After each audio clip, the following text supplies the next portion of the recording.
Welcome back. In today's episode, we're going to take a look at the heavily maligned Dungeons & Dragons movies ahead of the 2022 release. We will begin where most things do, at the start, and possibly the worst of the movies, although it is not a good bunch. There's no standout movie. It gets slightly better as it goes on, but not by much. However, it's no means a write-off cast. It's just a weird mix of personalities. You get Marlon Wayans, who I do find funny. I do find him and his brothers funny. I like their films. But then you've got Jeremy Irons on the other side of that, and it doesn't really mix. It could definitely work, but it doesn't. Here's also a fun fact. From the interviews I could find, Jeremy Irons said the only reason he did this film was to renovate a castle he had recently bought. If that isn't D&D, I don't know what is. We also have Justin Whalin, who, if you don't recognise, was actually Andy Barclay in Child's Play 3. I knew I recognised him from somewhere, and it was either that or Jimmy Olsen in the Superman TV show. So that's bonus points, I guess? Alright, buckle up and let's get into this one. I'm gonna be honest, these effects aren't that bad, especially as I know what's to come. It's kind of a cool intro. The bad guy isn't that bad. That's not one of the low points of this movie. I mean, that guy doesn't help my point, but for the most part, they're fun. I wouldn't say they're scary in the slightest, but they are. There's some interest to them at least. This first part's really interesting, although I don't know why this guy's so shocked he has to release the beast. Release him. That is literally his job. He's just turning that crank. It's just an awful reaction. And little things like that is the stuff that sticks with you from these movies. Again, this dragon is not the worst, even dragon effect in the series. As they go on, they seem to get worse somehow. My gripes with the film is how unprofessional it feels. There's a shocked beast releaser, whatever his job title is. Another one of them falls over. And then we've got this guy with the, what is it, from Friends? The Ichiban or something? He's got the lipstick on. He pretty much just fills us in what's happening. We can see what's happening. You can control dragons. He's literally just said he's got control of the dragon. We don't need this guy to follow it up. Sorry, what was that? That's what I thought you said. I was just finished praising the effects. These are not some of the highlights. Marlon Wayans' Snails is one of, if not the only highlight of these films that I could take away as enjoyable. I don't mind the main character, Ridley. So this movie came out in 2000. A year before that, we had The Phantom Menace, which a lot of people complain was too heavy on politics, especially when it was aimed at children. This scene here in the Mage Guild, it's like he's imitating Palpatine. It's like he's imitating those politicians in this scene. It didn't work in that film. It definitely doesn't work in this film. I feel like at least Palpatine went to some effort. He hid his face. This guy's changed his robe to a slightly lighter colour. Let's watch on. But how could he get the council to turn against me? What did I just say? This is literally just Phantom Menace. I think she's imitating Padme's voice. And I think maybe some of these lines are almost identical from Phantom Menace. What am I watching? Out of all the Star Wars movies you could have taken off, you chose The Phantom Menace. Another thing you'll notice with this film is how much it jumps around. You'll go from the bad guy in a scene trying to convince the Mage Guild. We jump to Padme 2 complaining about that scene.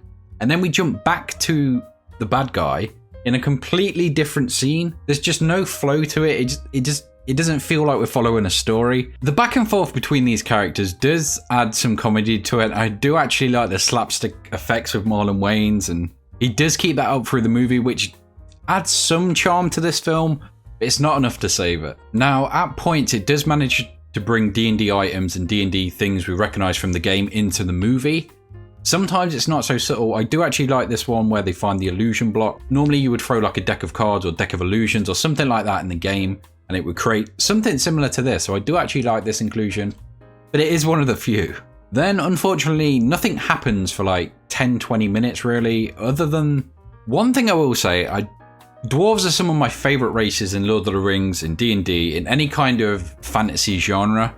In this, I'm not exactly sure what they are. It seems like I don't know if he's homeless or what. What are you trying to say? What? I just don't know. I just don't know. And then he shoots his helmet off and his reaction is so over the top. I don't know what his direction was for this scene. So now we have our party. 3 humans and a dwarf. Probably the most boring combination since... I mean, even the Fellowship had hobbits, they had elves. Where's the variation? Let's see how this group gets on. They try to force some kind of weird class divide, so commoners versus upper class. This film is not clever enough or well made enough to pull that kind of theme off. That's quite a big theme to tackle, and I think they add a lot of these like big questions into the film and never really answer them or give anything to it. I will admit, the tavern scene does feel very much like a D&D adventure. The dwarf does slightly warm on me a little. I do like the character Snails, and there's some funny and cool interactions, which feels very much like a D&D game. I mean, it even devolves into a fight. It's like they've read my campaign. Even the story feels kind of spot on. The basic idea of this is there's a rod that caused the Great War, which is very generic. It feels like your first time campaign, and it's able to control the red dragons. That's absolutely something I could imagine. I think there even is a rod that controls dragons, or I've read about that somewhere. Let me know down below if you can remember it, or I'll probably look it up and drop it in the comments if not. It's even got a shopping scene. Rushing around markets, meeting new characters, interacting with merchants.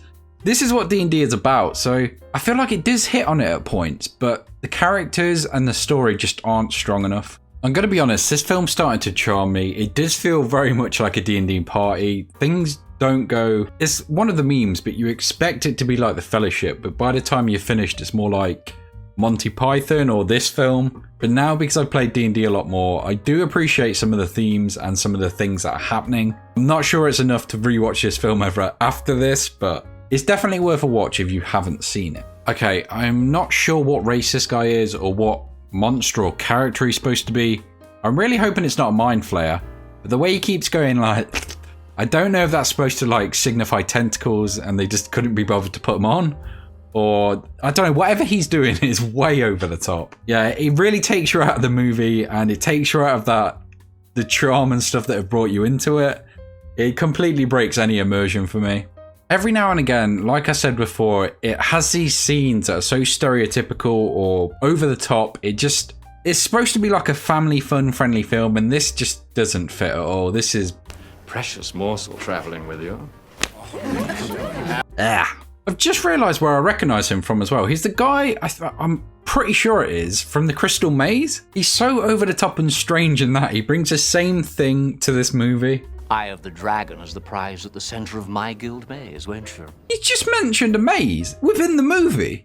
This maze does feel very akin to D&D and even the Crystal Maze. We've got traps, we've got puzzles. It actually adds some interesting adventure I think D&D fans would enjoy. He does come up with innovative ways to deal with puzzles and traps, which is exactly a D&D party. That's what they do. If you've ever DM'd or played in a game, you know that's how it works. So I do think there is some kind of passion behind this. I do like we get these little hints of stuff that hint at the game.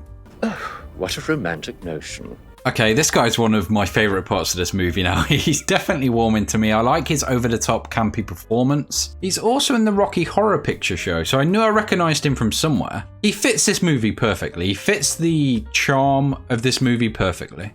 I never joke when mages trespass in my guild! I literally just finished speaking you up. Why you gotta go to those levels?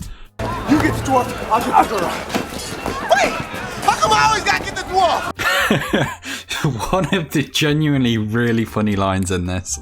That said, there's no build up between the main characters, between Merinda and Ridley. There's no relationship built there. It's just sort of given. I mean, there's not even really that many interactions between them. The main interaction was them being pulled into the map and then something happened off screen. It doesn't earn what it's trying to reach, and I think that is the biggest problem with this movie. I think this is why I hated it originally.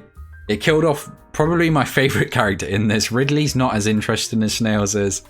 This is an awful scene. There's no emotional feeling to it. It's not really earned that. If one character was going to do it, it would be Snails, but it feels like such a worthless death. I'm not even sure what he throws. It's like a scroll or something. Yeah, they've just thrown away the character here. Terrible decision. Violate the law in defying the council. We then get more Phantom Menace politics scenes where Padme speaks to the Council of Mages. The problem is these movies don't continue on, so where Phantom Menace spent so much time building something at the expense of the movie, there was other movies afterwards to carry on. This doesn't have that. This just wastes the first movie. There is no second follow-up, and I do think too much of this movie, much like Phantom Menace, is spent again on politics. I do think the politics are interested in D&D normally, but this feels like a carbon copy of Phantom Menace. The character feels very much like Padme, even addresses and speaks like her. I wonder what this film would have been if we didn't have Phantom Menace the year before. And this guy is just playing Palpatine to a T. Padme keeps speaking about the council. I'm surprised they didn't mention the word Senate. I guess that was the line they had to draw. I am the Senate. That's not a bad impression. I don't care what anyone says. That is a good impression. That's what I'm dying by. That impression. Let me put a picture of Palpatine on screen as well. I am the Senate. On with the movie. Just because some mages are evil does not mean they all are. I'm not.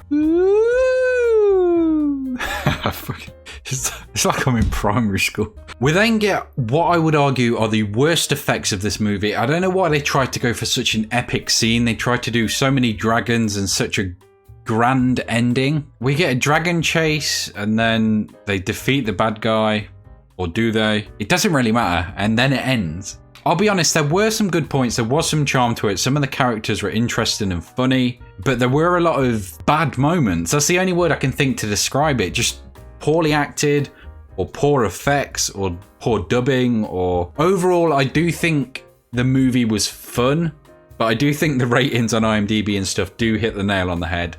So for me, it is 4 ass slaps out of 10. And I can't give it any more, as much as I would love to. Let me know what you think of the movie in the comments below. I will be doing the next 2 in the upcoming weeks. Hopefully you've enjoyed this episode, and I will see you in the next one.